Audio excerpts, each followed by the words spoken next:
One of the advantages of being the junior most member of the committee on our side of the aisle is you get to listen to everything that's gone on before you during the course of a hearing. And I want to add my voice to my colleagues who have raised the concern about what happened yesterday.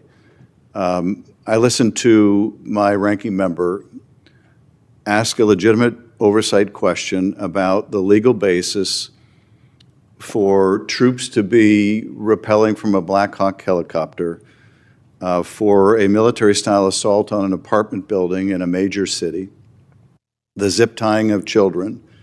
What was the legal basis for this? I heard my ranking member ask that very simple question, that completely appropriate question. If that's not an appropriate oversight question, I don't know what an appropriate oversight question is. And the response was not just to refuse to answer the question, but it was to attack the character of the ranking member and to insult him. And then when it was Senator Whitehouse's turn to ask a question, he asked a very legitimate oversight question about a FBI undercover operation in which reportedly $50,000 was paid to the White House border czar prior to him becoming the White House border czar, but with the expectation that he would be helpful in arranging contracts when he became the White House border czar.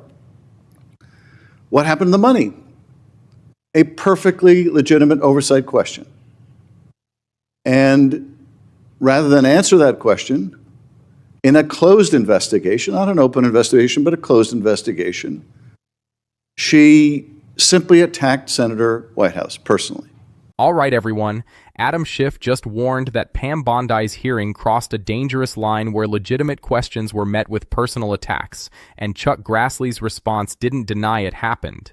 Instead, he explained why he allowed it to happen, which is almost worse than if he had tried to deny it. This is a critically important story about the breakdown of congressional oversight and Democratic accountability, so let me walk you through exactly what happened. Adam Schiff, one of the junior members of the Senate Judiciary Committee, gave remarks that were rare in modern congressional hearings. He paused the partisan noise and focused on process, not politics. And that matters because what Schiff documented wasn't about Democrats being treated unfairly, it was about oversight itself being undermined. By the way, I am trying to do my best to gather all the information I can for you and share it with you. Please leave your likes and comments, and I would be grateful if you subscribed. Let's continue. Schiff started by saying one of the advantages of being the junior most member of the committee is you get to listen to everything that's gone on before you during the course of a hearing. And he wanted to add his voice to colleagues who raised concerns about what happened during Pam Bondi's confirmation hearing. Schiff said, I listened to my ranking member ask a legitimate oversight question about the legal basis for troops rappelling from a Black Hawk helicopter for a military-style assault on an apartment building in a major city, the zip tying of children. What was the legal basis for this? I heard my ranking member ask that very simple question, that completely appropriate question. If that's not an appropriate oversight question, I don't know what an appropriate oversight question is. And here's what makes this so damning. The response was not just to refuse to answer the question, but to attack the character of the ranking member and insult him. Think about that. A senator asks about the legal basis for military operations in an American city involving children being zip-tied, and instead of getting a legal answer, he gets personally attacked by the nominee for Attorney General. Schiff continued with more examples. When it was Senator Whitehouse's turn to ask questions, he asked a very legitimate oversight question about an FBI undercover operation in which, reportedly, $50,000 was paid to the White House border czar prior to him becoming the White House border czar, but with the expectation that he would be helpful in arranging contracts when he became border czar. What happened to the money? A perfectly legitimate oversight question. And rather than answer that question about a closed investigation, not even an open investigation, Pam Bondi simply attacked Senator Whitehouse personally. She didn't say, I can't answer that because of ongoing investigations. She didn't say, I'll get back to you with that information. She just attacked him personally. Schiff noted another colleague asked what was the legal basis for blowing up ships in the Caribbean. Reportedly, the Justice Department wrote an opinion justifying blowing up ships in the Caribbean, a perfectly legitimate oversight question, and the response was another personal attack. These were apparently canned, written personal attacks prepared in advance. Schiff said he wouldn't bother with the attacks on him personally. He's grown all too accustomed to them for the last 8 years. But if members of this committee can't ask those serious questions and get serious answers, they can't do oversight. Then Schiff made a crucial point about his experience. I'm new to this committee. I spent about a decade on the House Judiciary Committee. I never saw a hearing like this with a cabinet officer.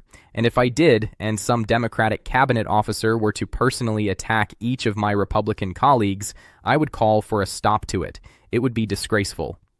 Schiff acknowledged he understands the reluctance to criticize on the Republican side one of their own cabinet members. But if this becomes the template for future hearings, Congress won't be able to do any oversight and things will just degenerate. These questions deserve answers, Schiff said.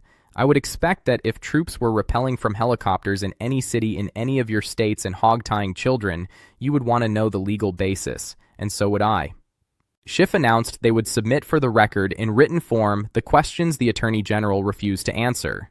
He hoped Chairman Grassley would join them in submitting those questions because they'll have a much better chance of being answered if Grassley joins. But more importantly, Schiff hoped that in the future, if a witness, rather than respond, simply attacks committee members, it would be stopped. The witness should be instructed to either answer the question or state why they're refusing to answer, but to refrain from personal attacks on members of the committee. Then Schiff did something remarkable. He complimented Grassley personally. Mr. Chairman, I'm really grateful to be on this committee. I appreciate every interaction I've had with you. You have in our personal interactions always been eminently fair. If I didn't think you were of that character, I wouldn't even raise this because there wouldn't be a point. But I would ask that we not have another hearing like that one and that you join in our legitimate oversight request. That's masterful. Schiff praised Grassley's fairness in personal interactions while asking him to apply that same fairness to hearings.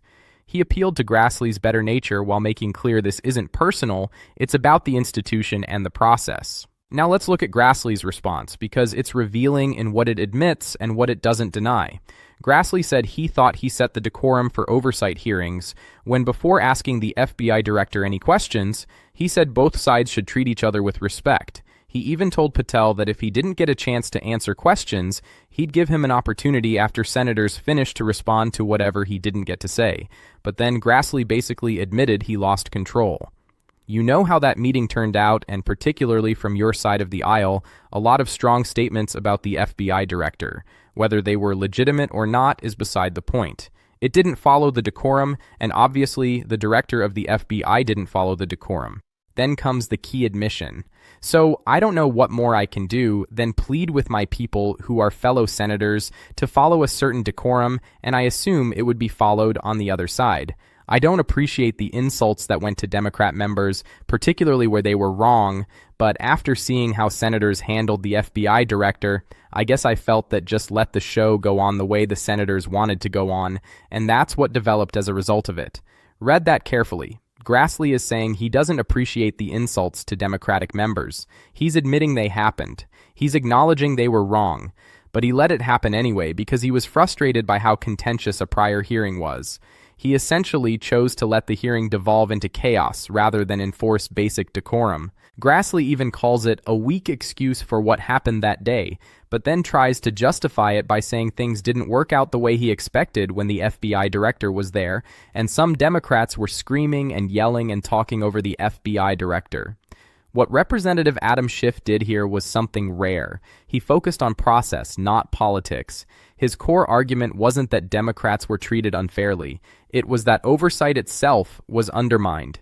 He walked through multiple examples where senators asked basic, legitimate questions any lawmaker would ask if these events happened in their own state, and instead of receiving answers, they were met with personal attacks. That distinction matters crucially. Congressional oversight depends on a simple rule. Witnesses may refuse to answer, but they must explain why they're refusing. What they cannot do without corroding the process is substitute insults for answers. Once that becomes acceptable, hearings turn into performance rather than accountability. Schiff emphasized these were not abstract hypotheticals.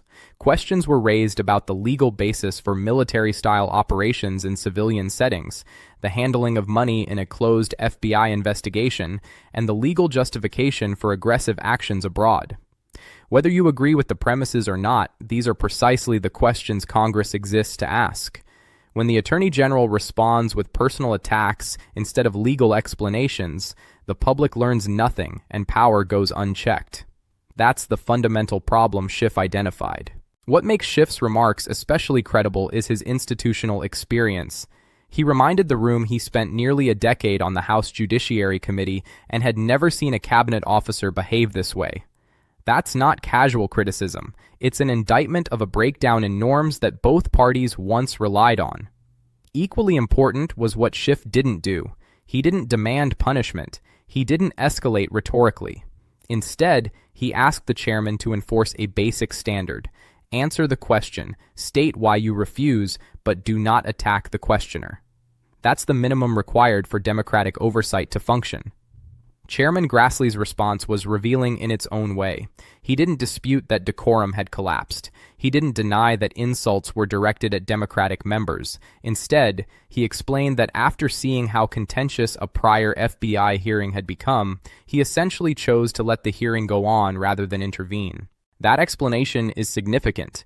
It suggests leadership opted for passivity over enforcement, not because the rules were unclear, but because enforcing them would have required confronting a cabinet official from their own party. Grassley framed it as frustration, even regret, but the outcome is the same. Once enforcement stops, the loudest voice wins. Grassley also attempted to balance blame, pointing to moments where senators spoke over witnesses. That may be true. Hearings are often messy. But Schiff's point stands. Senators challenging witnesses is not the same as witnesses attacking senators. One is oversight, the other is deflection. The deeper lesson here is structural.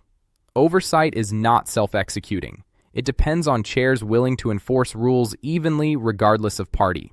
Once witnesses learn they can evade scrutiny by attacking lawmakers, and that leadership will allow it, the incentive to answer hard questions disappears. Schiff warned that if this becomes the template, Congress will no longer be able to perform one of its core constitutional functions.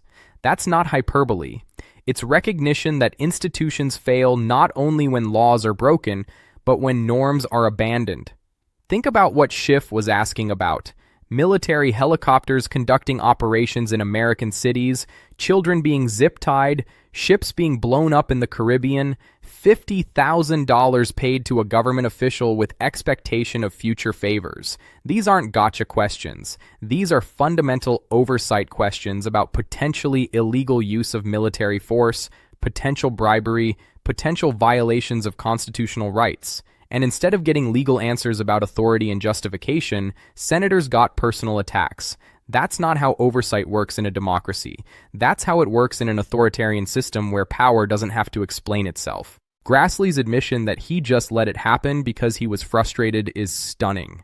The chairman of the Judiciary Committee basically said he abdicated his responsibility to enforce decorum because he didn't like how a previous hearing went.